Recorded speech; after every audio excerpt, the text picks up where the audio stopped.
धियो यो नः प्रचोदयात्।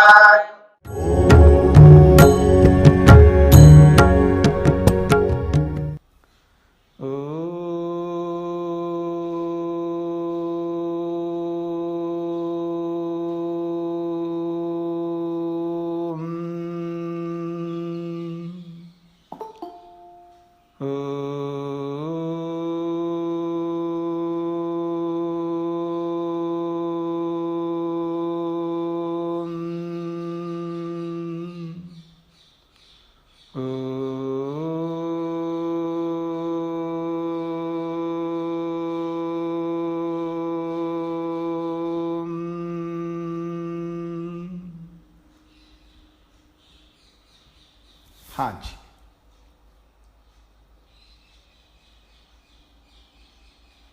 आज पहले से एडमिट करने का काम किसी ने नहीं किया शायद, इसलिए। हाँ स्वामी जी नमस्ते। स्वामी जी नमस्ते जी। वो क्या हुआ कि मैं मुंबई आ गई। अच्छा जी। और मैंने श्वेता जी को फोन करके सूचना दी थी कि मैं 1 सप्ताह के लिए जा रही हूँ। जी जी। हो सकता है वो भी व्यस्त हो, और मेरे पास मेरा लैपटॉप नहीं है, मेरे को उसी में सेटिंग की हुई। अच्छा अच्छा, कोई बात नहीं। तो मैंने ज्वाइन तो किया, लेकिन सेटिंग इस लैपटॉप में आ नहीं रही। जी जी जी। हाँ, इसलिए नहीं हो पा रही। कोई बात नहीं। हाँ जी जी जी। तो आइए आज शंका समाधान करते हैं।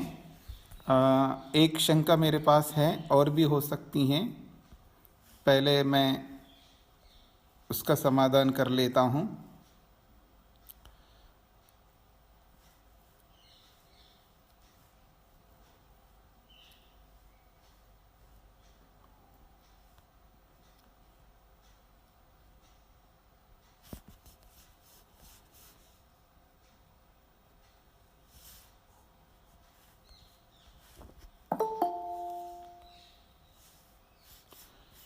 एक प्रश्न है कि परमात्मा सब जगह में है, ये बात सही है? इस प्रकार से उनको समझना। अच्छा, उनका प्रश्न ये है कि परमात्मा सब जगह पर है। मैं अक्सर ये बात बोलता रहता हूँ। तो प्रश्नकर्ता का प्रश्न ये है कि क्या आतंकवादी टेररिस्ट जो होते हैं उनमें परमात्मा उनमें भी है? तो हाँ, उनमें भी है। तो क्या उन टेररिस्टों में हम परमात्मा को कैसे अनुभव करें? उनका ये प्रश्न है। उनके साथ हम लोग कैसे व्यवहार करें? हम लोग तो ऐसा कोई व्यवहार नहीं कर सकते उनसे। आतंकवादियों से हमें कौन सा व्यवहार करना है? हमें तो बिल्कुल नहीं करना है, उनसे दूर रहना है, पहली बात। दूसरी बात यह है कि भले वो दूर है, लेकिन उनके प्रति क्या भावना रखनी है अपने मन में? यही भावना रखनी है कि वो जल्दी से जल्दी प्रशासन को मिल जाए और उनको अपने अंदर ले लें, जेल में ले, या जैसे भी सुरक्षा में अपने ले ले, और उनको जो दंड देना चाहिए पूरा दंड उनको तत्काल मिल जाना चाहिए। ऐसी भावना हम लोगों को करनी चाहिए। केवल उनके लिए नहीं, जो भी गलत कर्म करता है, चाहे वो आतंकवादी हो या हम में से भी कोई ना कोई भी हो, तो जो गलत कर्म होता है किसी के लिए भी हो, तो उस कर्म का दंड परमात्मा अवश्य देता है। उसमें कोई किंतु परंतु नहीं है। अब कब देता है परमात्मा, ये परमात्मा के ऊपर ही हमें छोड़ देना चाहिए। उसकी जल्दी हमें नहीं करनी चाहिए। मुख्य बात यह है कि यदि बहुत दुष्ट व्यक्ति हमारे सामने खड़े हो तो उनको हम किस दृष्टि से देखें, ये प्रश्नकर्ता का प्रश्न है। हमें उसी दृष्टि से देखना जैसा वो व्यक्ति होता है। गलत है तो गलत दृष्टि से देखना है, परंतु उसके प्रति हमारे मन में द्वेष उत्पन्न ना हो। हम परमात्मा से ये प्रार्थना अवश्य कर सकते हैं, वे परमात्मन इन गलत लोगों को, इन दुष्ट लोगों को दंड दो ताकि ये दुष्टता को छोड़ दे।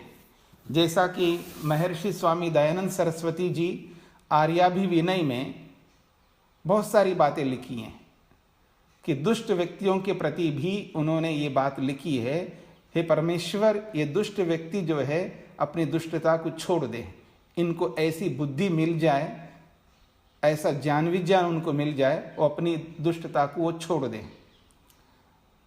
तो हम यही प्रार्थना कर सकते हैं कि दुष्ट व्यक्ति अपनी दुष्टता को छोड़ दें और उनको अच्छा दंड मिले, पर्याप्त दंड मिले, जिससे वो दंड से दुखी होकर के दुष्टता को छोड़ दे। और नहीं छोड़ता है तो ठीक है, उनको तो वैसा दंड मिलना ही चाहिए जो बहुत अधिक गलत करता है, चाहे वो कोई भी हो। तो उनके अंदर भी परमात्मा है, तो उनके अंदर परमात्मा को देखने की हमें कोई आवश्यकता नहीं है। परमात्मा को देखने का तो बहुत बड़ा लंबा चौड़ा संसार है, वृक्ष वनस्पतियां हैं, बहुत सारे पशु पक्षी हैं और बहुत सारे सज्जन पुरुष हैं, बहुत सारे लोग हैं जिनमें आप परमात्मा को देख सकते हैं। पर्टिकुलर जाकर के केवल आतंकवाद में ही परमात्मा को देखने की चेष्टा हमें नहीं करनी चाहिए। तो मान लो, क्योंकि सर्वे भवन्तु सुखिनः सर्वे सन्तु निरामयाः सर्वे भद्राणि पश्यन्तु मा कश्चित् दुःख भाग् भवेत्, जब हम ये श्लोक बोलते हैं तो सबकी भावना के लिए बोलते हैं, अथवा यूं कहिए प्राणी मात्र के सुख के लिए बोलते हैं। उसमें आतंकवादी भी होता है, इसमें कोई दोहराई नहीं है, पर हम ये नहीं कहते हैं कि आतंकवादी को कोई कष्ट ना मिले और वो बिल्कुल मानवीयता की दृष्टि से उनको कोई दुख ना दिया जाए, वो अच्छे हैं, ऐसी कोई भावना हमें करनी नहीं चाहिए। क्योंकि दुष्ट को दंड तो देना ही पड़ता है और देना चाहिए।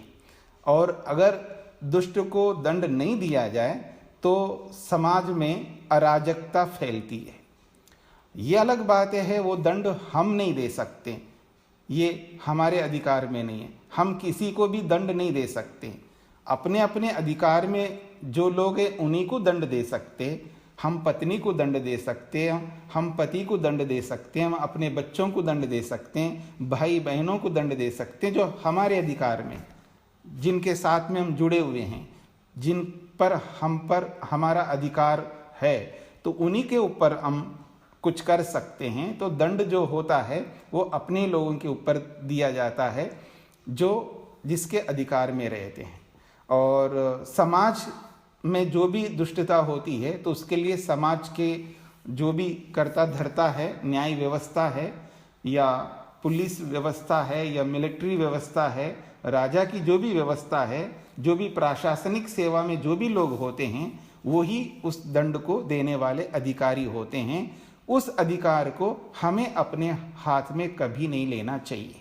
हाँ, जब कभी ऐसा कोई आ जाए, हम पर हमला करें, हम अपनी सुरक्षा के लिए उसको अगर हमने किसी कारण से मार भी दिया है तो हमारा कोई दोष नहीं होता है, क्योंकि अपनी सुरक्षा करने का अधिकार सभी को होता है। तो इस दृष्टिकोण से हम इस प्रकार से चलें।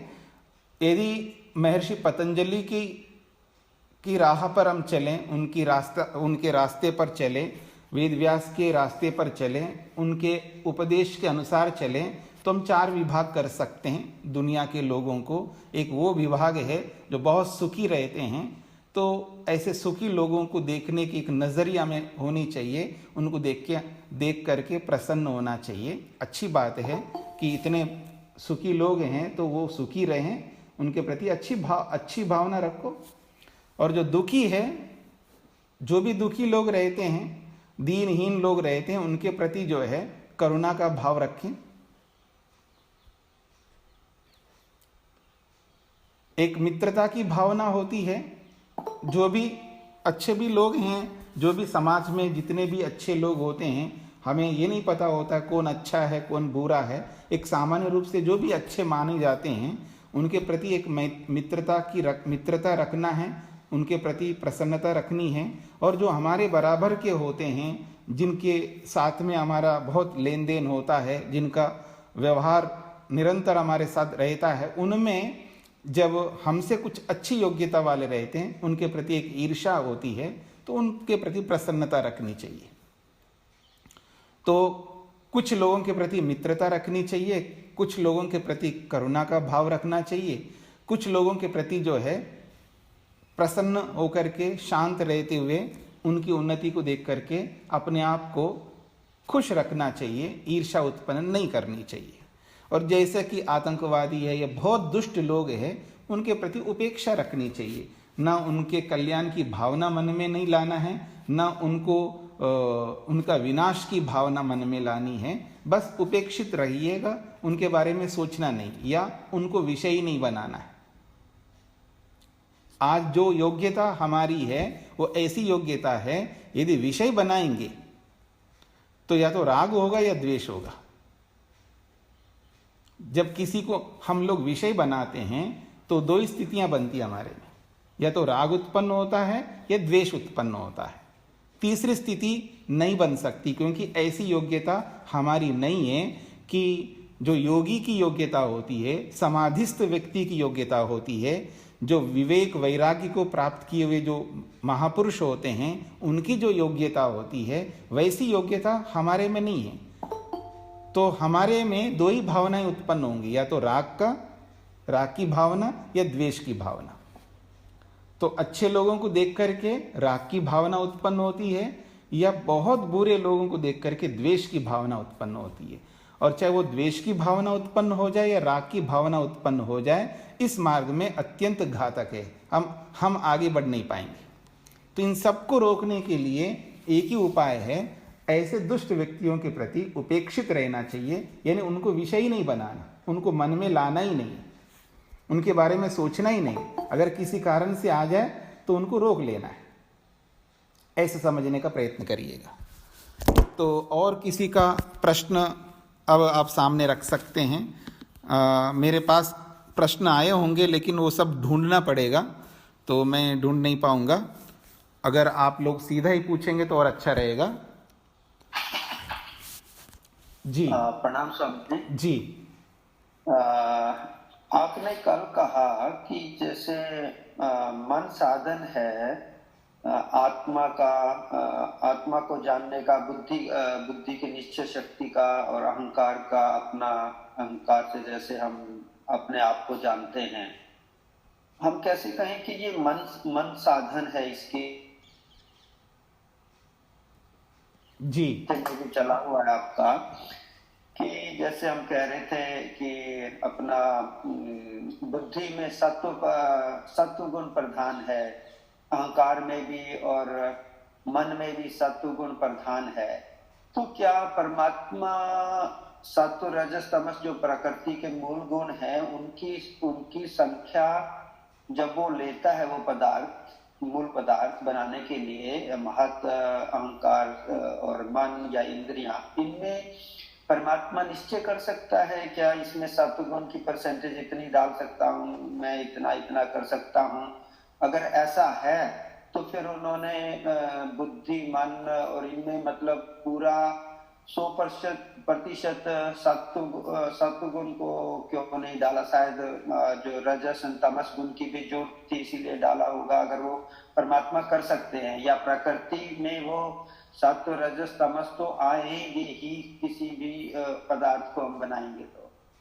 जी, तो आप एक बार दोबारा योग दर्शन का जो समाधि पाद है उसका दूसरा सूत्र है योगश चित्त वृत्ति निरोधा। इस सूत्र के एपिसोड्स को दोबारा सुनिएगा तो आपको ज़्यादा व्यापक रूप से समझ में आ जाएगा। देखिए होता क्या है, कोई भी वस्तु बनती है तो उस वस्तु के बनने के पीछे जितने साधन होते हैं, जितने उसके रॉ मटेरियल्स होते हैं, उनको मिलाए बिना वो वस्तु बन नहीं सकती है। तो सत्व रज तम प्रत्येक वस्तु में विद्यमान है। केवल सत्व से कोई वस्तु नहीं बन सकती है, केवल रज से कोई वस्तु नहीं बन सकती है, केवल तम से कोई वस्तु नहीं बन सकती है। तीनों को लेना ही होगा। तो इसलिए ये परमात्मा का विषय है कि किस वस्तु में किसकी मात्रा अधिक रखनी है।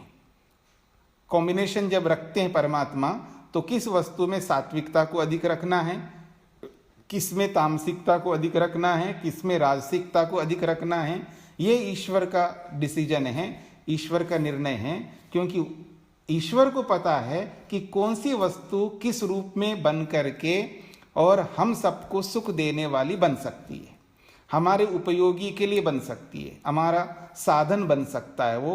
तो इस दृष्टिकोण से ईश्वर इसका निर्णय करता है।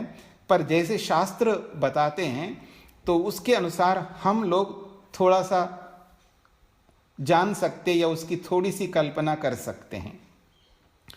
महर्षि वेदव्यास ने स्पष्ट किया है कि मन जब बना है तो उसमें सत्वगुण की प्रधानता है, सत्वगुण अधिक मात्रा में है।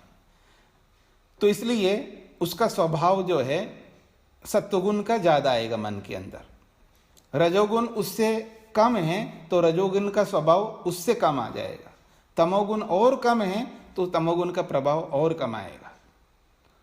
देखिए, व्यक्ति अधिकांश जो रहता है या तो सात्विकता में रहता है जीवन में या रासिकता में रहता है, तामसिकता में बहुत कम रहता है। कभी कभी तामसिकता में आ जाता है, अधिकांश रासिकता में और सात्विकता में आता है व्यक्ति। व्यवहार में आप देखेंगे सात्विक प्रवृत्ति वालों को देखेंगे, रासिक प्रवृत्ति वालों को देखेंगे। तामसिक प्रवृत्ति वाले भी होते हैं लेकिन मात्रा में बहुत कम होते हैं, क्योंकि सभी पुरुषार्थी होते हैं, पुरुषार्थ करते हैं। आलसी प्रमादी जो है, निठल्ला जिसको आप कहते हो, वो कोई कोई होता है। अधिकांश लोग मेहनत करते हैं, पुरुषार्थ करते हैं, जीने के लिए कुछ ना कुछ करते हैं, चाहे वो गलत काम करते हो या अच्छे काम करते हो, लेकिन मेहनत तो जरूर करते हैं। तो इस दृष्टिकोण से ईश्वर का अपना निर्णय है कि किस वस्तु में किस की मात्रा अधिक रखनी है। तो एक ही को लेकर के नहीं बना सकते हैं। जी जी स्वामी जी, और एक मैं पूछ रहा, जैसे आपने कल कहा कि मन साधन है बुद्धि के निश्चय में भी और अहंकार के आत्मा का अनुभव करने में भी। जी और जी एक तरफ हम कह रहे हैं कि मतलब अहंकार तत्व से हमें अपना बोध होता है, तो उसमें मन को कैसे जोड़ते हैं कि मन भी एक इंस्ट्रूमेंट, उसको हमें मन हमारी इंद्रियां, ज्ञान इंद्रियां में तो साधक है कि मन के बिना हमें उसकी अनुभूति, आत्मा को अनुभूति नहीं होती। बट हम कैसे कहते हैं कि अपना अनुभव भी मन उसमें सहायक है, या बुद्धि में, बुद्धि का निश्चय करने में मन भी सहायक है। जी, एक होती है कनेक्शन बना के रखना होता है, सबको मिला करके रखना होता है, तो वो मन के माध्यम से ही होता है। मन जो है जब विचार करता है तो विचार करके वो निर्णय करने का जब अवसर आता है तो वो बुद्धि को पहुंचा देता, अब निर्णय करो। और जब एहसास, आत्मा को अनुभूति करना होता है, मैं हूं, मैं कुछ हूं, तो अपना अनुभव करने के लिए जब आत्मा को, आत्मा का अनुभव कराने का जब भी अवसर आएगा, वैसे तो हर समय अनुभव करता रहता है सूक्ष्मता से, लेकिन विशेष रूप से जब अपनी अनुभूति करने लगता है तो उसको अहंकार को अनुभव कराने का निर्देश भी मन देगा। क्योंकि विचार तो मन के माध्यम से होता है ना, कोई भी विचार होता है, किसी भी प्रकार की वृत्ति हो, कोई विचार हो, वो सब कुछ मन का काम है। क्योंकि सारा स्टोरेज मन के अंदर है, सब कुछ मन में रहता है। तो इसलिए वही सबसे प्रमुख होता है। वो जब अहंकार का काम आए तो अहंकार को बोलेगा अब अनुभव करो, निर्णय करने की बात आए तो बुद्धि को बोलेगा निर्णय करो, देखने का काम है तो नेत्रेंद्रिय को बोलेगा देखो। तो ऐसे सबके साथ जुड़ता है, वो अंदर भी जुड़ता है और बाहर भी जुड़ता है, इसलिए उसको उभय इंद्रियम कहा है।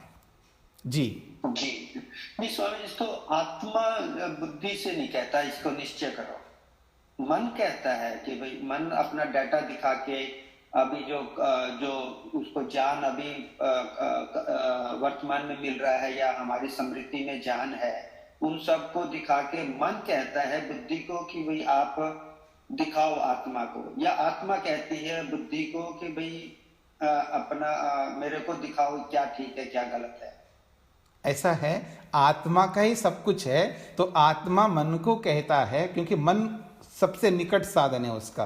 तो आत्मा, क्योंकि विचार जब होता है तो वो जो विचार रूपी है वो मन के माध्यम से ही प्रारंभ होता है, तो आत्मा मन को कहता है विचार करो। अब वो विचार करके बुद्धि तक पहुंचा देगा। तो बुद्धि तक पहुंचाने के लिए भी आत्मा ही मन को निर्देश करता, अब इसको बुद्धि तक पहुंचा दो, अब इसको अहंकार तक पहुंचा दो, अब नेत्रेंद्रिय को या किसी भी इंद्रिय के साथ, तो कहने वाला तो आत्मा ही है। जी जी जी जी जी। और स्वामी जी, फिर आपने अभी कहा कि मन सबसे नजदीक है, फिर हमें पहले सुना था कि महत आत्मा के महत सबसे महत बुद्धि सबसे नजदीक है। नहीं, ऐसे तो सभी पास में रहते हैं, लेकिन सबसे ज्यादा काम जो है वो मन के थ्रू होता है। तो वो उसका जो सबसे निकट का मतलब ये है कि पीछे भी बोला था वहां पर योग दर्शन में, पीछे का मतलब योग दर्शन में आत्मा का जो है वो सन्निधि मात्रेण, ऐसा शब्द है, आत्मा के बिल्कुल निकट रह करके उपकार करता रहता है मन, ऐसा योग दर्शन में स्पष्ट किया है। चौथे सूत्र में, समाधि पाद के चौथे सूत्र में, वृत्ति सारूप्यम इतरत्र, इस सूत्र में स्पष्ट शब्दों में वेदव्यास ने कहा है सन्निधि मात्रेण उपकारी, उपकार करने वाला होता है वो। तो इसलिए मन को सबसे निकट साधन माना है, क्योंकि सबसे अधिक आत्मा मन के साथ ही जुड़ा रहता है डायरेक्ट। और जब निर्णय करने का काम आता है तो बुद्धि के साथ, और एहसास करने का काम आया तो उसके साथ रहते। तो सभी 18 तत्व जो है सूक्ष्म शरीर बिल्कुल आत्मा के चारों ओर इर्द गिर्द ही रहते हैं, लेकिन संवाद जो होता है या संपर्क जो होता है, जो निकटता है, वो मन के साथ है, ऐसा है जी। बहुत अच्छा रहा स्वामी जी, धन्यवाद जी। हाँ जी, और किसी का प्रश्न? प्रणाम स्वामी जी। प्रणाम जी। स्वामी जी, अभी जैसे कुछ उपनिषद के ही छांदोग्य उपनिषद में ही पिछले कुछ सूत्रों में एक प्रसंग आता है ऋतुचर्या। तो स्वामी जी, मैं वो पूछना चाह रहा था कि जैसे ये ऋतुचर्या के अनुसार ही अपना आहार और विहार रखना चाहिए हमें, तो उसके लिए हमें जानकारी कहाँ से मिलेगी? कोई उसके लिए कोई पुस्तक बनी है जिसके ऋतुओं के अनुसार हम अपना खान पान रखें, या उसके लिए मतलब कहाँ से हमें उसकी जानकारी प्राप्त होगी? जी जी जी जी। तो ऐसा है कि कुछ प्रवचन मैंने भी किए हैं, अगर मेरे को मिल जाए तो फिर मैं उसका करता हूँ व्यवस्था। अभी अभी एक पुस्तक निकाली है, उसमें से आपको कुछ जानकारी मिलेगी, है तो वो संक्षेप में है, लेकिन उससे भी आपको हेल्प मिल सकता है। हमारे जो गुरुजी हैं आचार्य प्रद्युम्न जी, जो क्योंकि मैं अनेक गुरुजनों से विद्या प्राप्त की है, तो कोई योग के गुरु हैं, कोई व्याकरण के गुरु हैं, कोई किसी शास्त्र के गुरु, ऐसे बहुत सारे गुरु हैं। तो मेरे जो व्याकरण के गुरुदेव हैं वो आचार्य प्रद्युम्न जी हैं, जो आजकल पतंजलि योग पीठ में रहते हैं। तो उन्होंने एक पुस्तक निकाली है, अभी अभी नई आई है बिल्कुल। उस पुस्तक का नाम है आयुर्वेदामृतम के नाम से हैं, जो मेरे हाथ में है, ये देखिएगा, अभी अभी आई है, जस्ट एक दो वीक हुआ है, 10-15 दिन हुआ है इस पुस्तक को आकर के। आयुर्वेदामृतम है, इसमें काफ़ी आपको मिल जाएगा, संक्षेप से है, क्योंकि उन्होंने बहुत विस्तार से उसको एक्सप्लेन नहीं किया है, केवल श्लोक और उसका अर्थ, श्लोक और उनका अर्थ, ऐसे एक संग्रह किया है। जी जी जी जी। संपादन किया, संग्रह किया है। तो ये आपको पतंजलि से मिलेगा, ऑनलाइन से भी आप चेक कर सकते हैं, मिल जाएगी ये पुस्तक। जी जी जी जी जी। और स्वामी जी, मैं एक और पूछना चाह रहा था कि जैसे ये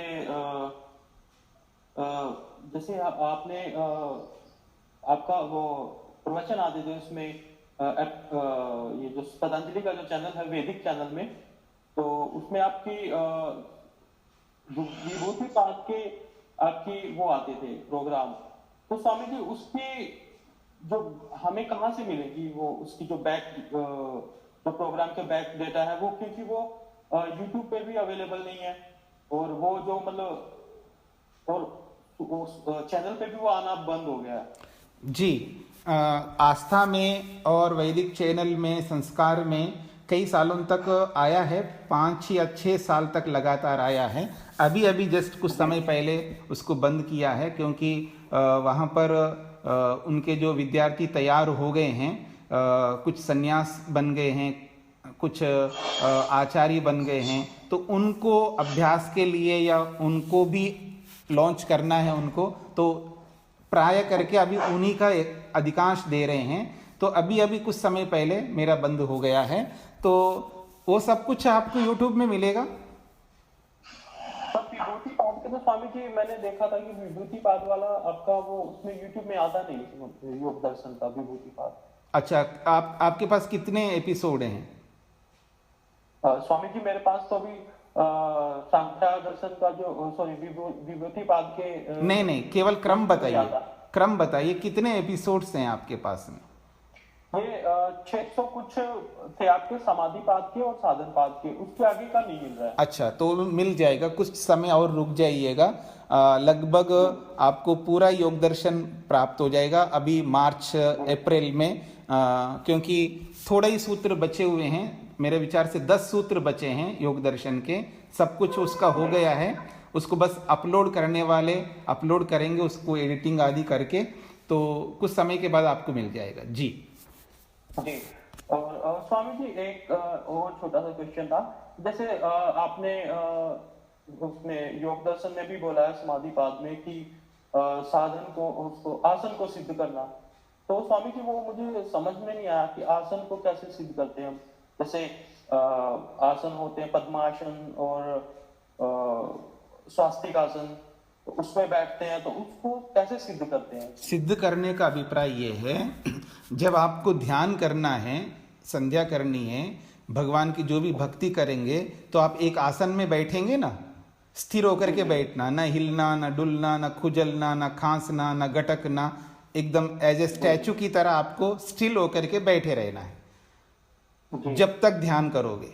चाहे आप आधा घंटे के लिए करते हैं या 1 घंटे के लिए करते हैं, जब तक आपका ध्यान भक्ति पूरी नहीं होती है, तब तक बीच में स्टिल एक पत्थर की मूर्ति की तरह आपको बैठे रहना है, बिल्कुल हिल डुल नहीं सकते, जैसे मूर्ति में कोई हिलना डुलना नहीं होता है। यह है आसन की सिद्धि, इसको कहते हैं आसन को सिद्ध करना। जी जी। हाँ, सरस्वती जी आप कुछ बोलना चाह रहे थे? नमस्कार जी। स्वामी जी, यत् पिंडे तत् ब्रह्मांडे ऐसा बहुत बार आपने बता चुके हैं, थोड़ा विस्तार से मुझे जानना था। तो ऐसा है कि ब्रह्मांड में जो तत्व हैं, सत्वर स्तंभ हैं, वो शरीर में भी है। ब्रह्मांड में 5 महाभूत है, पृथ्वी जल अग्नि वायु आकाश, 5 महाभूतों से पूरा का पूरा ब्रह्मांड बना हुआ है। जो भी हम देख रहे हैं वही 5 महाभूतों से ही ये शरीर बना हुआ है। वही तत्व इस शरीर में है जो तत्व इस ब्रह्मांड में है, कोई नया तत्व नहीं है। ये है यत् पिंडे तत् ब्रह्मांडे, यत् ब्रह्मांडे तत् पिंडे, इसका ये एक अर्थ है। उसका अलग अलग समय समय पर मैंने अलग अलग अर्थ प्रसंग के अनुसार किए हैं, तो वो सारा अभी तो बता नहीं सकता। म्यूट करके बाकी सब लोग म्यूट करके रखिए। जिनको प्रश्न करना है वही खोलेंगे, प्रश्न पूरा हो जाए तो फिर म्यूट करके रखेंगे ताकि व्यवधान उत्पन्न ना हो। ठीक है जी, सरस्वती जी स्पष्ट हो गया?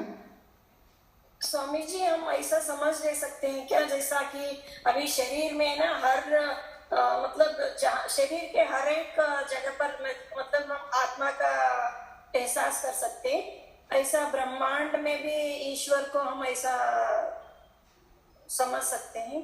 नहीं, वो एक अलग बात है कि शरीर में तो आत्मा तो एक ही स्थान पे रहेगा, लेकिन शरीर के अंदर अलग अलग नाड़ियां हैं ना, ऐसे ही ज्ञानवाहक नाड़ियां भी है, ठीक है ना।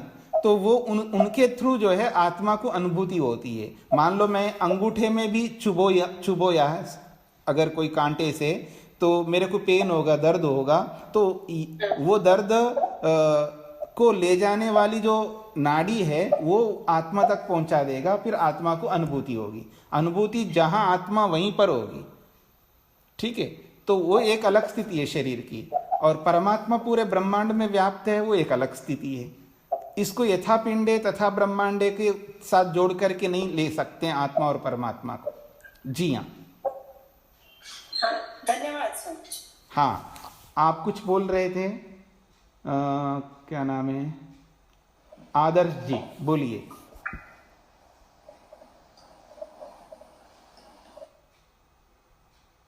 आपका म्यूट है, पहले म्यूट खोलिए, अपना म्यूट खोलिए।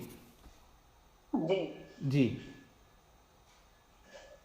इंद्रियां और मन से गुणों का प्रत्यक्ष होता है, गुणी का नहीं।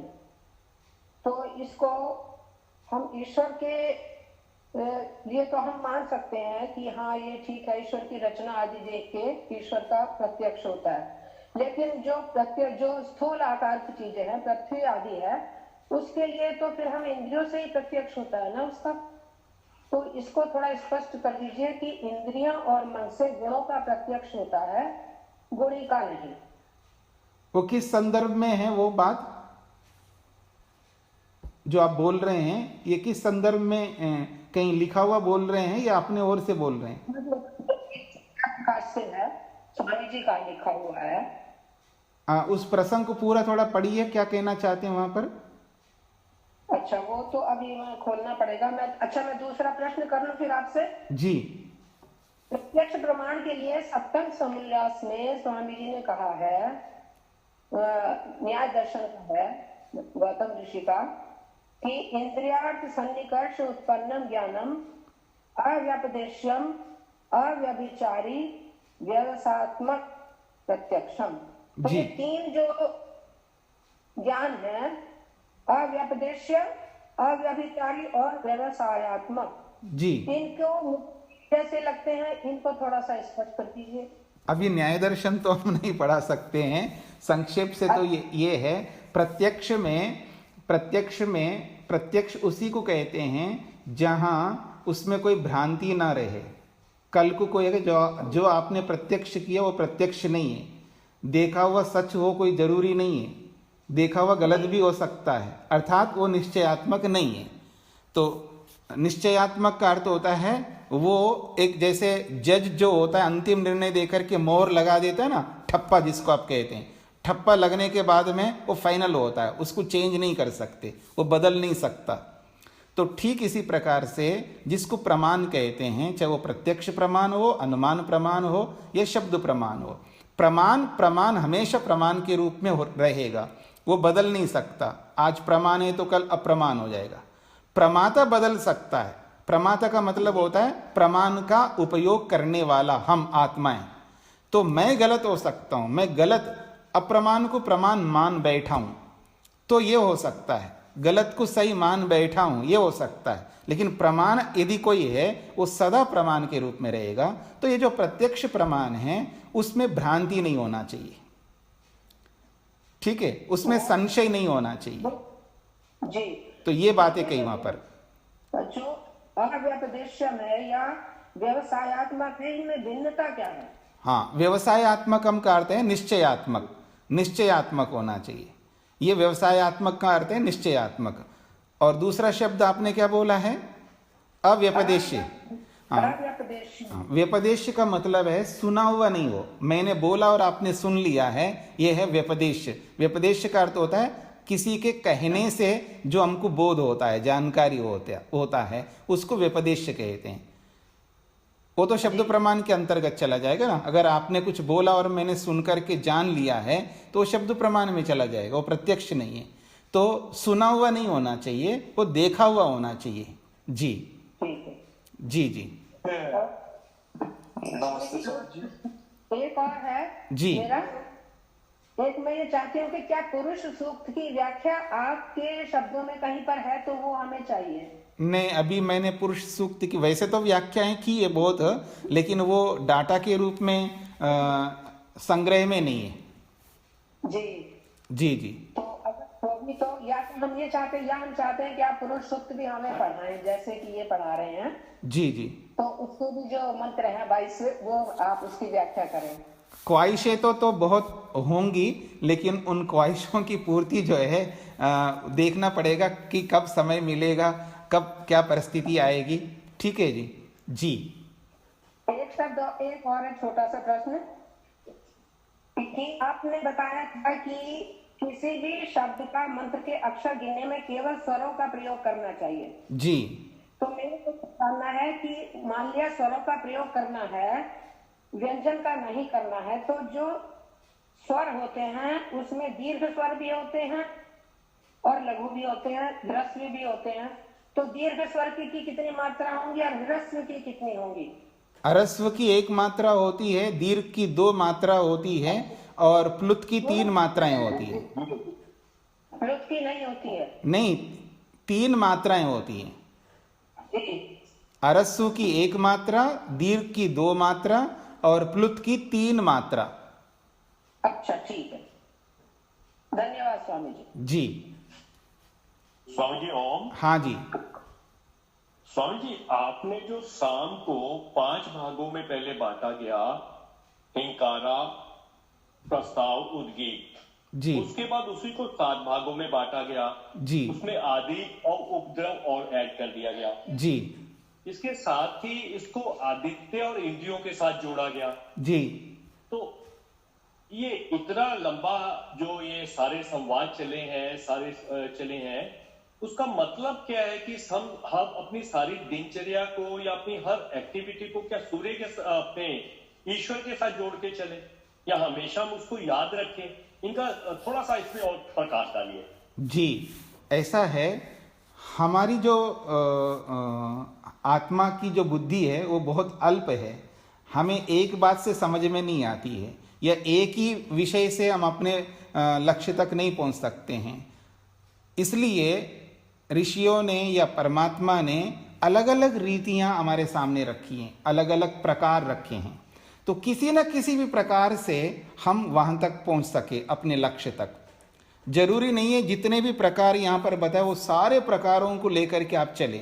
उपाय तो अनेक होते हैं सफलता के, ये जरूरी नहीं है कि सारे उपायों को लेकर के वो चलेगा तो उपायों में लटका रहेगा वो व्यक्ति। कोई ऐसा उपाय अपनाओ, उस उपाय को अपना करके आप वहां तक पहुंच सके। एक उपाय से वहां तक पहुंच सकते हो तो एक उपाय को लेकर के पहुंचो।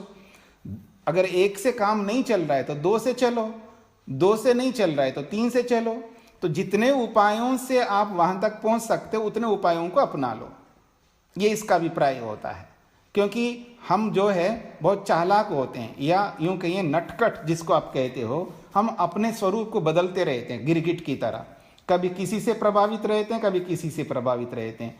जिससे प्रभावित रहते हैं उससे चक जाते हैं, उससे ऊब जाते हैं, उससे बोर हो जाते हैं, फिर दूसरे को पकड़ते हैं, उससे बोर हो जाते हैं, फिर तीसरे को पकड़ते हैं। तो एक स्थिति में, सम स्थिति में हम लोग नहीं रहते हैं।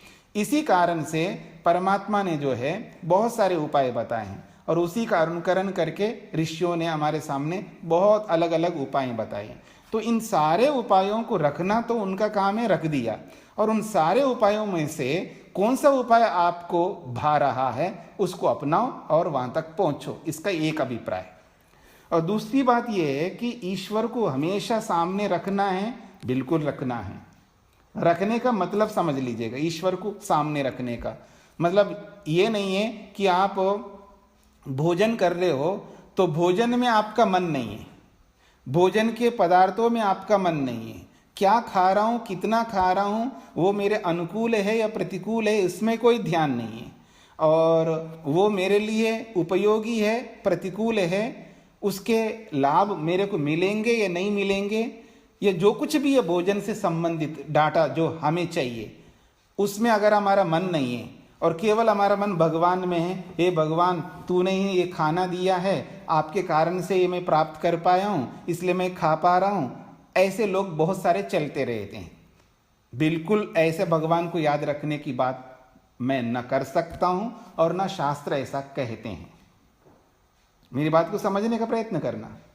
ईश्वर को याद रखने का यह अभिप्राय नहीं है कि मैं जिस काम को कर रहा हूं उसमें तो मन नहीं लगा है और ईश्वर में मन को लगा दिया मैंने, ऐसा नहीं हो सकता है।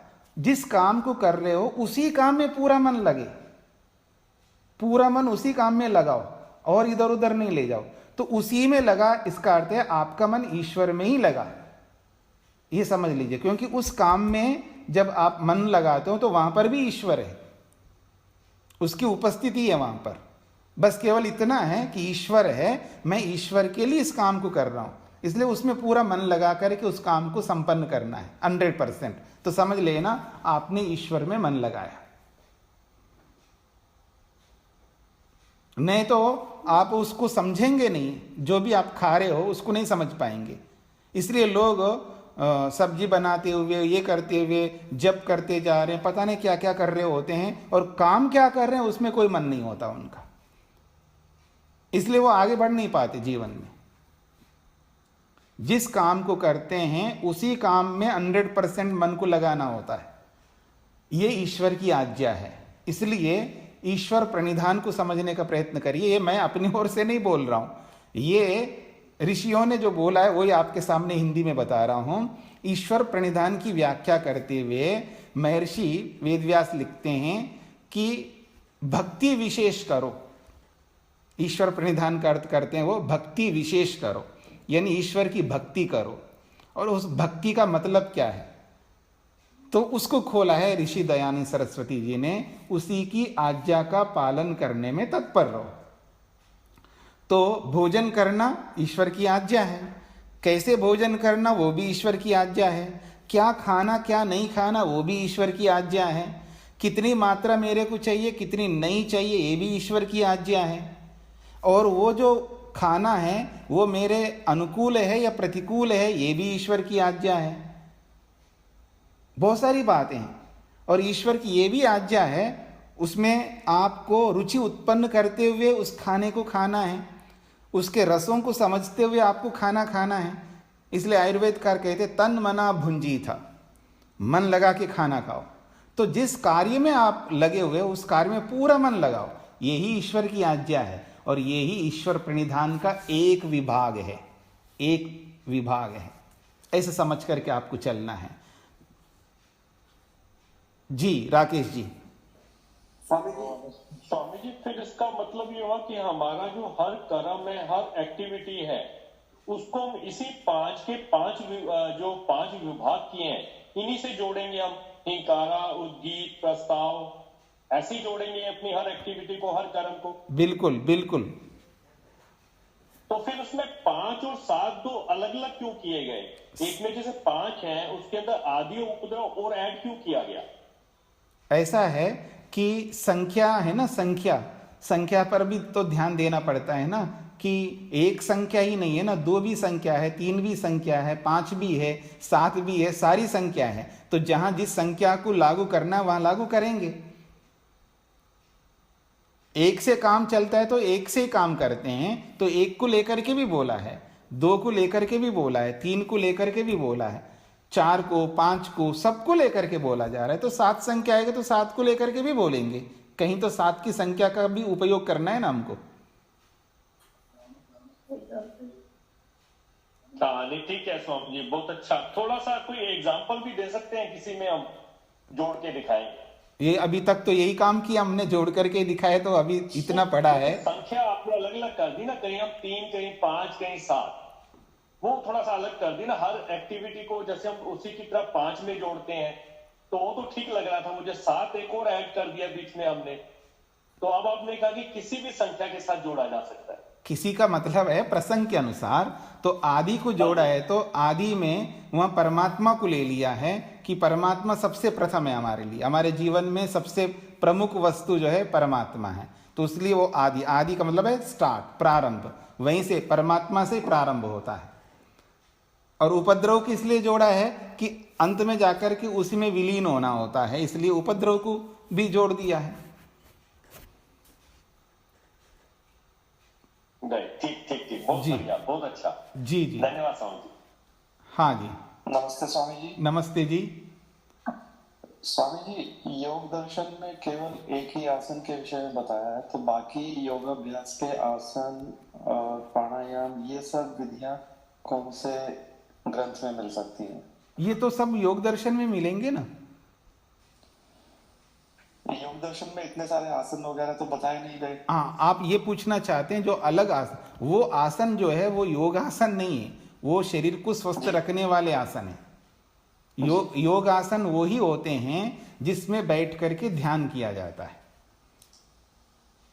जी जी। तो दूसरे शरीर के लिए जो योगाभ्यास है वो कौन से ग्रंथ में मिलेंगे अभी, क्योंकि अभी तक कोई ऐसा ग्रंथ सामने आया नहीं जो वेदों से निकला हो, मतलब मेरे सामने नहीं आया, तो कोई ऐसा ग्रंथ बता दीजिए जिससे हम योगासन भी अच्छे से कर सके। ऐसा है कि योगाभ्यास, इसको योगाभ्यास के रूप में मत बोलिएगा।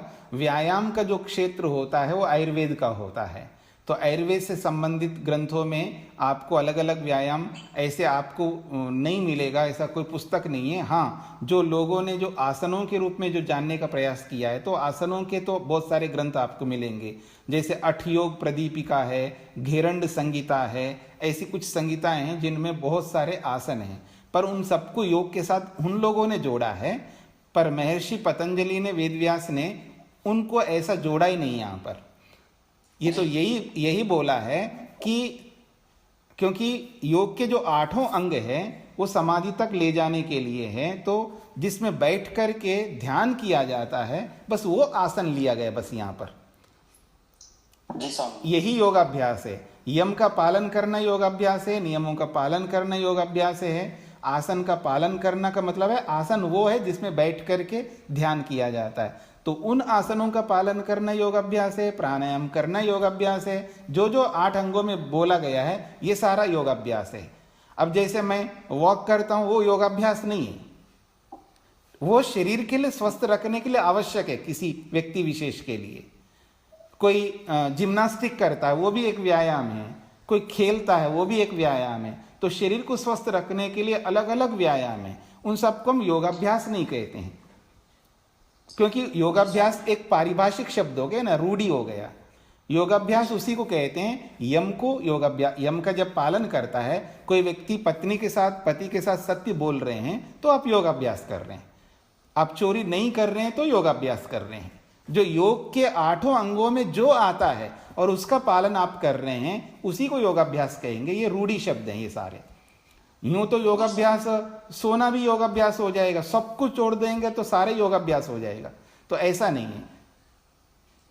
जी स्वामी, तो व्यायाम के लिए आप बता रहे हैं कि आयुर्वेदा के किसी पुस्तक में इसका, हाँ, आसन आपको आसनों को जानना है तो घेरंड संगीता है और अठयोग प्रदीपिका है, ऐसे बहुत सारी संगीताएं हैं जिनमें बहुत सारे आसन उसमें बताए गए हैं। उनको आप देखेंगे तो उसमें आपको मिल जाएंगे। तो आसन कहीं वेदों से कनेक्टेड है हमारे या किसी, क्योंकि दर्शन में तो कहीं कनेक्टेड नहीं है किसी विषय दर्शनों में। ऐसा है कि आप केवल संकेत करता है वेद, वो वेद एक्सप्लेनेशन नहीं देता है, व्याख्या करके नहीं बताता है, कि वेद केवल संकेत सूत्र मात्र देता है। तो वो सूत्रों को अपना करके ऋषियों ने अपने अपने ग्रंथ रचे हैं। तो उन ग्रंथों में ये जो आसन हैं, ये आसन इसके लिए जो शरीर को स्वस्थ रखने के लिए जितने आसन हैं तो लोगों ने, महापुरुषों ने अपने अपने बनाए हैं, ऋषियों ने भी बनाए, ये भी हो सकता है, इसमें कोई दोहराई नहीं है। लेकिन उसको आप योग के रूप में देखेंगे तो देख सकते हो, आपकी अपनी दृष्टि होगी, पर पतंजलि की दृष्टि में वो उस रूप में नहीं है। बस ये है कि जिसमें हम बैठ कर के ध्यान किया जाता है वो आसन है। स्थिर सुखम आसनम जो बोला है, कोई कहेगी हाँ जी, कोई बोले जी शीर्षासन भी आसन है, उसमें भी स्थिर सुखम बना सकते, बना लो। उसमें कोई शीर्षासन में आप शीर्षासन लगा करके ध्यान करना चाहते हो, ये अतिवादी में चला जाएगा। मतलब अति करके आप कोई ऐसे शरीर को मान लो चक्रासन करके आप ध्यान करना चाहते हो, वो पॉसिबल नहीं है। कोई बहुत मेहनत करके चक्रासन में रहेगा, लेकिन रह तो सकता है। लोग घंटों तक अलग अलग आसनों को करते हैं। कोई ये सोचे कि हम इतने घंटे इसमें बैठते हैं, इस आसन को करते हैं, वो स्वाभाविकता नहीं है। ऐसा करने की आवश्यकता भी नहीं है। वो शरीर को स्वस्थ रखने के लिए, शरीर को फ्लेक्सिबल रखने के लिए तो वो सब आवश्यक है, उसमें कोई दो राय नहीं है। लेकिन ध्यान करने के लिए कोई शीर्षासन में कोई ध्यान करना चाहता है तो उसकी आवश्यकता नहीं है। ये मेरा कहने का अभिप्राय है। जी स्वामी जी, समझ आ गया। जी जी जी जी स्वामी जी, निवेदन है जी। कल का जो पहला पाठ था, पहला श्लोक, जी, उसमें बारी से जब हम बोलते हैं तो उसमें प्रस्ताव के हमने प्रस्ताव किया, तो क्या ये जो सारी कंट्रोलिंग पावर है ये हमारा हिकार शब्द से यही कि हमारा मन कंट्रोल करता है, इसी से मतलब हिकार का मतलब निकलता है? जी जी, मन को कंट्रोल करना भी है, वाणी को भी कंट्रोल करना है, इंद्रियों को भी कंट्रोल करना है, सबको कंट्रोल करना है। हिकार का स्वामी जी थोड़ा सा विस्तार क्या है? हिकार माने क्या हुआ? क्या चीज? कंट्रोल। हिकार जो शब्द आया है, हिंकार, हिंकार, हिंकार। हाँ, हिंकार का मतलब देखिएगा, हिम जो है एक आवाज है, हिम, और उसमें कार जोड़ दिया तो हिंकार बन गए। जैसे एक अक्षर है आ के साथ में कार जोड़ेंगे, वो प्रत्यय, संस्कृत में इसको प्रत्यय कहते हैं। तो आ के साथ में कार जोड़ेंगे तो अकार, ऊ के साथ में कार जोड़ेंगे तो उकार, पा के साथ में कार जोड़ेंगे तो पकार। तो ये सब प्रत्यय हैं। हिंकार का मतलब है हिम शब्द, अकार का मतलब है अशब्द, ऐसा, या अ अक्षर ऐसा कह सकते। तो ऐसे हिम अक्षर कह सकते हो। तो वो जब हम बोलते हैं, गान करते हैं, तो उसमें मुर्कियां जो होती है, उस मुर्की में हिम ऐसा आता है जब वो गान करते हैं, तो उसको हिम के साथ में एक प्रत्यय जोड़ दिए तो हिंकार बना दिया, ऐसा है। तो मन हिंकार है का मतलब ये हुआ कि मन कंट्रोल करता है हर चीज को? नहीं, ऐसा नहीं, ऐसा नहीं है कि जब मन विचार करने लगता है तो विचार करने के लिए तो विचार स्टार्ट कहीं से तो होगा। तो जैसे कहीं से भी स्टार्ट होगा, मानो उसको हिंकार मान लो। जैसे गायक जब बोलने लगता है, गान गाने लगता है, तो कुछ वो गले को ठीक रखता है, कोई राग लेता है, आलाप लेता है, यहाँ ऐसा कुछ करके आवाज कुछ ऐसा निकालता है ताकि वो जिस गाना गाना चाहता है उसके साथ कनेक्ट हो जाता है, संगीत के साथ में, सब वाद्य यंत्रों के साथ में। तो उसको आलाप कह सकते हैं या राग कह सकते, कुछ भी कह सकते हैं आप। तो ऐसे साम गान में भी जब गान करना प्रारंभ करता है व्यक्ति, तो अपने गले को किसी न किसी एक राग आलाप को लेता है, उसका नाम रख दिया हिंकार, ऐसा समझ लीजिएगा। धन्यवाद स्वामी जी। जी नमस्ते स्वामी जी। जी नमस्ते जी। अभी हम लोग आइसक्रीम खाएंगे तो कौन एंजॉय करेगा, मन या आत्मा? क्या बोला आपने? मेरा क्वेश्चन है, अभी कोई आइसक्रीम खाएंगे या स्वीट खाएंगे, हाँ। जो पसंद है वो खाएंगे, तो उसको कौन एंजॉय करता है? मन एंजॉय करता है या आत्मा एंजॉय करता है? सुख या दुख को कौन एंजॉय करता है? तो एंजॉय का मीनिंग बताइए। संतोष में आना, प्रसन्न होना, खुश होना, यही कहना चाहते हैं? तो होना या सुख या दुख की अनुभूति जी, कौन करता है? अनुभूति जिसको कहते हैं, महसूस करना जिसको कहते हैं, या फील करना जिसको कहते हैं, वो सब आत्मा ही करता है। और ये सब इंस्ट्रूमेंट्स हैं, इनके पास में ये फीलिंग्स नहीं है इनमें। जैसे रोबोट के अंदर फीलिंग्स नहीं होते हैं ना, रोबोट के अंदर यंत्र है वो। तो ये फीलिंग जो है ये केवल आत्मा का काम है। तो एंजॉय जो है वो आत्मा ही करता है, यूं समझ लीजिएगा मोटी भाषा में। ठीक है जी। और एक क्वेश्चन है स्वामी जी, मैं हवन मंत्र में सुन रही थी, समिधा दान के मंत्र में, समिधाग्नि दुवसित कृतय बोधे यथा दिन, वो लास्ट मंत्र में, सेकंड में लास्ट मंत्र में, तो आपने अग्नये को सुसमिधा या अग्नये शोचिषे को एक साथ जोड़ा है और घृत को तीव्र के साथ जोड़ा है। तो उसमें शोचिषे का अर्थ है शुद्धन करना, शोध करना, और तीव्र का अर्थ भी शोध करना। तो दो सेम मंत्र में क्यों यूज किया गया है स्वामी जी? वो मेरे को दोबारा देखना पड़ेगा, प्रसंग किस प्रसंग में क्या बोला है। तो पुस्तक में निकाल के देखूं आप क्या पूछना चाह रहे हैं, वो देख के, प्रसंग देख करके बोल पाऊंगा उसको। तो ठीक है जी। आपने तीव्र का कहा था कि मतलब तेज हो, शोधन का तो एक प्योरिटी के हिसाब से तीव्र जो घी के साथ है ना, जी जी, उसमें आप तेज के रूप में आप बता रहे थे उसको। हाँ नहीं, वो व्याख्या मेरे को याद नहीं आ रही ना, तो वो व्याख्या में क्या बोला होगा, क्योंकि अभी प्रवचन मैं करूं और दोबारा प्रवचन के तुरंत बाद फिर आप पूछेंगे, तो वो प्रसंग को याद करने में थोड़ा होता है कि फ्लो में क्या बोल दिया ये नहीं समझ में आता है ना। तो उस समय क्या बोला होगा वो पूरा याद करूं, या तो मंत्र देख लूं किस प्रसंग में क्या बोला होगा, तो उसको थोड़ा याद करके पता लग पाएगा मेरे को। जी ठीक है स्वामी जी, कोई बात नहीं। जी जी, प्रणाम स्वामी जी। जी। जो हमारी इंद्रियों का विषय चल रहा था कल, जो हमारा विसर्जन के लिए वायु इंद्रियां हैं, तो उसमें क्या जो हमारे पसीने से गंदगी बाहर निकलती है या आंख से दूध निकलती है, बालों से, नाखून से निकलता है, वो सब हम वायु कह सकते हैं कि नहीं? जो गंदगी जो बाहर निकलती है, उस गंदगी को क्या कहना चाहते हैं आप? तो जैसे वायु इंद्री से हमारा विसर्जन करते हैं। जी जी जी जी जी। तो जो शरीर में पसीने के थ्रू भी निकलता है जी, नाखून के थ्रू, बाल के थ्रू, आंख के थ्रू और कानों के निकलती है गंदगी बाहर। जी जी। तो वो सब वायु इंद्री वहाँ काम कर रही है उनको निकालने के लिए, ऐसा सोचिए कि नहीं? नहीं, ऐसा है कि उसमें प्राण तत्व काम करता है ना। प्राण का विषय है, वो प्राण कर रहा है वहां पर। वायु जो इंद्रिय है उसका एक अलग काम है, वो केवल वहीं से काम करता है, वो पूरे शरीर में से नहीं करता है, वो प्राण तत्व करता है।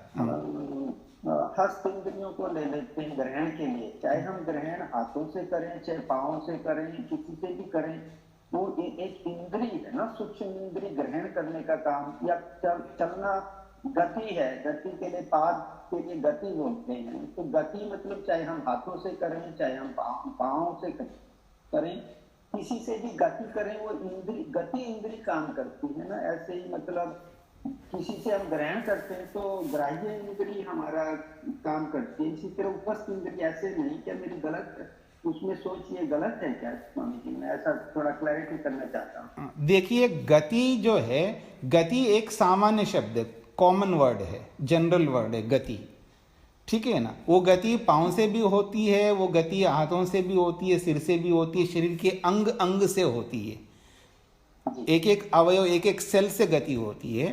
तो वो एक अलग है, वो कॉमन शब्द है। लेकिन जब पादेंद्री कहते हैं तो पादेंद्री पाँव में ही रहती है, तो पादेंद्री से जब गमन करते हैं तो उसको ही लिया जाता है, केवल पादेंद्री का काम है। और अस्तेंद्री से जब करते हैं तो अस्तेंद्री का काम है, वो हाथ अस्तेंद्री का काम है, जो हाथों से हम कर्म करते हैं। हाथों का कर्म अलग माना है, पाँव से जो कर्म करते हैं वो अलग माना है, ठीक है। वाक से, वाणी से जो कर्म करते हैं उसको अलग माना है, और मूत्रेंद्री से जो कर्म करते हैं उसको अलग माना है, और पायु इंद्री जो जिसको गुदा इंद्री कहते हैं उससे जो कर्म करते हैं वो अलग माना है। तो ये पांचों कर्मेंद्रियों से अलग अलग ही कर्म हो रहे हैं, और इन अलग अलग कर्मों में गति तो है, बिना गति के कर्म तो हो ही नहीं सकता। गति तो एक कॉमन वर्ड है जी। इसी तरह हमने फिर वो जो हम सर्प की उधर वो गति के हिसाब से उधर ही पाँव है उसके, जब हम सर्प को लेते हैं। जी जी जी, वो तो पाँव, क्योंकि उधर में गति, उसके पाँव तो है ही नहीं, उधर मतलब वो गति करता है तो उधर ही उसकी वाक पाद इंद्री बन जाती है। ऐसा है कि पाँव नहीं का मतलब है जैसे मनुष्य के पाँव होते ऐसे नहीं है, लेकिन उनको पादेंद्री तो 18 तत्व तो उस सर्प के अंदर भी है, लेकिन जैसे उसके कर्म के अनुसार उसको वो पाँव नहीं मिले हैं जैसे हम लोगों को मिले हैं। लेकिन वो पादेंद्री काम कर रही है, वो पूरे उसके पेट के तरफ, नीचे की तरफ वो रहता है, वो इंद्री रहती है। तो जब वो सरकना चाहती है तो पादेंद्री के माध्यम से ही सरकती जा रही है, इंद्री काम कर रही होती उसको वहां पर। हाँ, वही जैसे सर्प में पाद इंद्रियां पूरे उधर में, मतलब जहां भी वो शरीर का भाग है उसमें काम कर रही है, उसके लिए कोई पाँव की जरूरत नहीं। तो हमारे विसर्जन में जो हमारी विसर्जन की इंद्रियां की इंद्री शक्ति है, सूक्ष्म इंद्री शक्ति है, वो ऐसा नहीं कि भाई चाहे वो पायु भाग से हो रही है कि हमारे जो रोम है उनमें से निकल रहा है, तो कि वो विसर्जन मतलब वो ऐसी इंद्री, कर्म इंद्री के माध्यम से नहीं हो रहा क्या स्वामी जी? उधर सर्प के उधर में गति वो पांव इंद्रियां हैं, काम कर रही है। इसी तरह हमारे दूसरे शरीर के भाग में ये मतलब विसर्जन का जो हो रहा है क्रिया, वो उस पायु इंद्र से नहीं कर रही क्या? जी ऐसा मैं कंफ्यूजन हो रहा था थोड़ा सा। जी, देखिए विसर्जन मूत्रेंद्र से भी होता है, केवल विसर्जन नहीं होता है ना, मूत्रेंद्र से और भी काम है। तो ऐसे गुदा इंद्री से विसर्जन भी होता है और भी काम है। तो इस दृष्टिकोण से केवल विसर्जन मात्र को लेकर के आप नहीं ले सकते हैं। मुंह से भी तो हम विसर्जन करते हैं, कुल्ला करते हैं, बाहर निकालते हैं, उल्टी करते हैं, मुंह से बहुत कुछ थूकते रहते हैं बाहर, तो वो भी विसर्जन ही है। लेकिन केवल इतने मात्र से अब मुख में भी उसको उपस्थित पाद अपने क्या कहते हैं गुदा इंद्री नहीं मान सकते। तो जिसका जो काम है वो करता रहेगा, ठीक है। जैसे ब्राह्मण तो केवल ब्राह्मण का ही काम करता है ऐसा नहीं होता है, वो शूद्र का भी काम करता है, वो वैश्य का भी काम करता है। इतने मात्र से ना उसको शूद्र कहेंगे, इतने मात्र से ना वैश्य कहेंगे। यानी एक व्यक्ति ब्राह्मण व्यक्ति चारों वर्णों के काम कर लेता है, इतने मात्र से उसको चारों वर्णों से नहीं बोला जाएगा। मुख्य काम जिससे होता है उसी से बोला जाएगा। तो ऐसे शरीर में समझ लीजिए।